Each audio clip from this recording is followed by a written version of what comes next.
Paano ba? Paano mo malalaman kung nagloloko na ang boyfriend mo? 8 signs.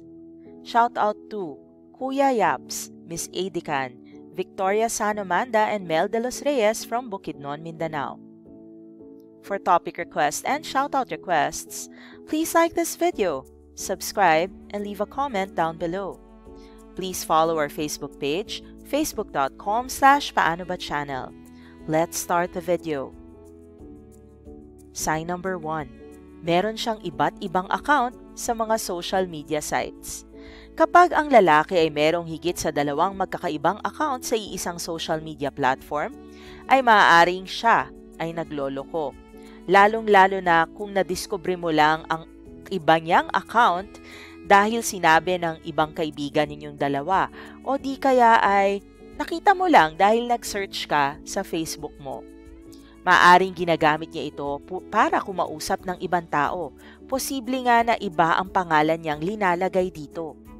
Hindi palaging red flag ang pagkakaroon ng maraming account, lalo na kung ang iba ay patungkol sa business o trabaho. Ngunit kung wala naman itong kinalaman doon at itinatago niya pa ito sa'yo, ay magtaka-taka ka na.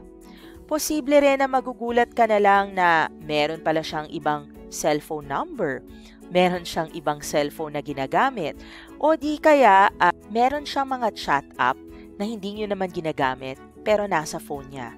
Kunyari, Snapchat, Bumble, Telegram, yung mga ganong klaseng app na wala namang gumagamit sa inyong dalawa, na very protective siya, posibleng doon siya ng bababae. Sign number 1, meron siyang iba't ibang account sa mga social media sites o mga app or platform tulad ng Reddit na ngayon mo lang nadidiskubre o nalalaman. Sign number 2, dumadalas gumimik o hindi mo alam kung saan napupunta. Hindi masama na lumabas ang boyfriend mo paminsan-minsan kasama ang mga katrabaho o barkada dahil napakahalaga ng personal space kahit kayo ay magkarelasyon na. Ngunit kung ang kanyang paggimik ay napapadalas, lalo na kung may mga babaeng kasama, ay dapat ka nang maging alerto. At lalong-lalo na kung kunyari, nahuhuli mo siya na nagsisinungaling kung saan siya nagpupunta. Kunyari ay kasama niya mga kaopisina niya, pero nakikita mo naman sa Facebook na hindi ito ang mga taong kasama niya.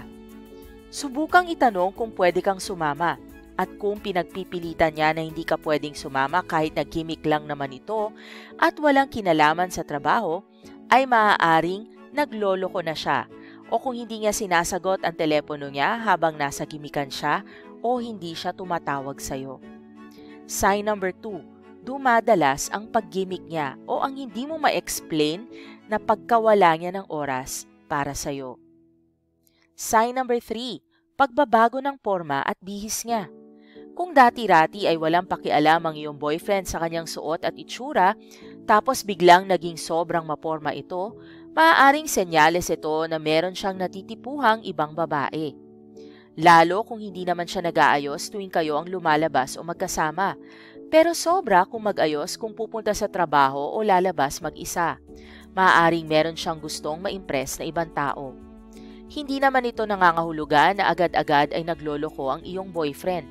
Ngunit, ang atraksyon niya sa ibang babae ay mahalagang detalye na maaaring maging dahilan ng kanyang pagloloko. Sign number 3, pagbabago ng forma at ng bihis niya. Kung dati ay hindi naman siya maalaga sa kanyang sarili, aba ngayon ay nagpapabango na, nagpopomada na. Sa tingin mo ba nagpapagwapo siya para sa mga kaopisina niya o para sa'yo? Kung malaki ang pinagbago ng itsura niya at napansin mong nag-gym siya, posible naghahanap ng bagong babaeng madedate ang boyfriend mo. Sign number 4, kawalan ng gana sa pakikipagtalik. Kung ang iyong boyfriend ay hindi na ganoon kasabik na makasiping ka o madalang na lang kung ayain ka sa kama, may posibilidad na may ibang babae itong kinahuhumalingan at na may iba siyang source ng kanyang mga pangangailangan. Ngunit dapat mo rin i-consider kung ang iyong boyfriend ay laging pagod galing sa trabaho. Pero kung maski pating weekend, maski kung nakapag-rest at nakapag-relax na siya ay parang ayaw kanyang hawakan, posibleng may problema kayong dalawa. Kailangan rin na paminsan-minsan ay ikaw ang mag-aya sa kama at gawin din ang makakaya upang magmukhang presentable para sa iyong boyfriend.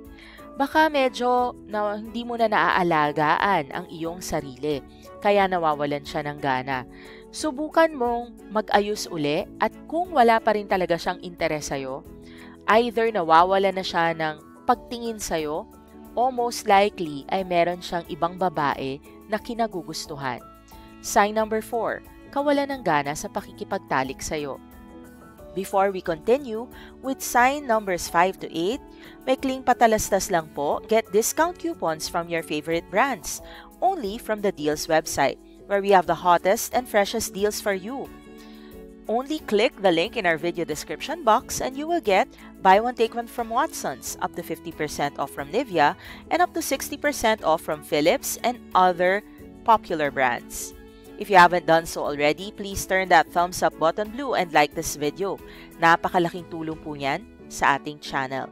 Let's continue with tip number 5. Paglabas ng matagal. Kung ang iyong boyfriend ay madalas umaalis at hindi bumabalik kaagad, kahit na hindi naman kalayuan ang kanyang pinuntahan, ay maaaring may pinupuntahan pa siyang iba.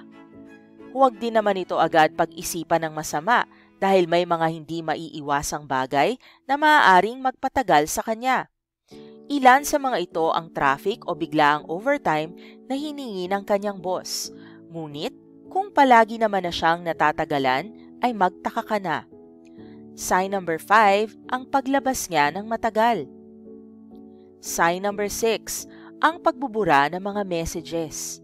Sabi nga nila, hindi mo dapat pinapakialaman ang cellphone ng iba, maging boyfriend mo pa yan o asawa, ngunit kung ikaw ay may matibay na dahilan para buksan ito, siguro naman ay maaari mo itong gawin. Hindi naman sa wala kang tiwala sa iyong boyfriend, sadyang gusto mo lang makasiguro na hindi ka niloloko. At kung nabuksan mo ang kanyang phone at napansin na marami siyang binuburang mensahe o na may mga password ang messages at contacts niya, ay magtaka ka na. Sign number 6, ang pagbubura ng mga mensahe. Sign number 7, ang pagsisimula ng away. Kadalasan, ang mga babae ang nagsisimula ng away para lamang sila ay malambing pagkatapos ng away, kapag namimiss ka nila o gusto nilang suyuin mo sila. Ngunit, kung ang lalaki na ang nagsisimula ng away, lalo kung napakaliit na bagay lang nito ngunit pilit niyang pinapalaki, naghahanap siya ng dahilan para makahingi ng space mula sa iyo.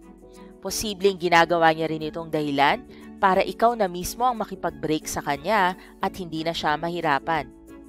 Maaaring gagamitin ang kaunting kalayaan na ito mula sa iyo para sa ibang babae o para lang timbangin muli ang nararamdaman niya para sa iyo. Kung mas gusto niya ba ang babae niya o ikaw. Sign number 7, ang pagsisimula ng maliliit na away. Either gusto niya nang ikaw ang makipaghiwalay sa kanya o gusto niya malaman kung ano ang mararamdaman niya kapag medyo hindi kayo nag-uusap. Sign number 8, ang palaging mainitin ang kanyang ulo. Kung nagloloko ang iyong boyfriend, mapapansin mo na merong malaking pagbabago sa kanyang pag-uugali tungkol sa iyo. Lagi siyang pagalit kung magsalita at mawawala na rin ang dating lambing nito sa iyo. Mararamdaman mo na hindi na siya masaya kahit na maayos naman ang lahat sa inyong dalawa, maski na ingat ka sa kanya. Minsan, isa ito sa kanilang paraan upang paunti-unti ay bumitaw na sa iyo. Sign number 8, ang palaging mainitin ang kanyang ulo. Maraming salamat sa pagnood. Please like this video and subscribe to the Paano Ba channel for more Tagalog how-to videos and like our Facebook page, facebook.com/Paano Ba channel. Please also support our business page, facebook.com/TokTokPasig franchise. Paki-download po ang TokTok na app at gamitin ang aking referral code, PPS125-04952. Nakamura na kayo sa delivery fees, nakatulong pa kayo sa ating channel.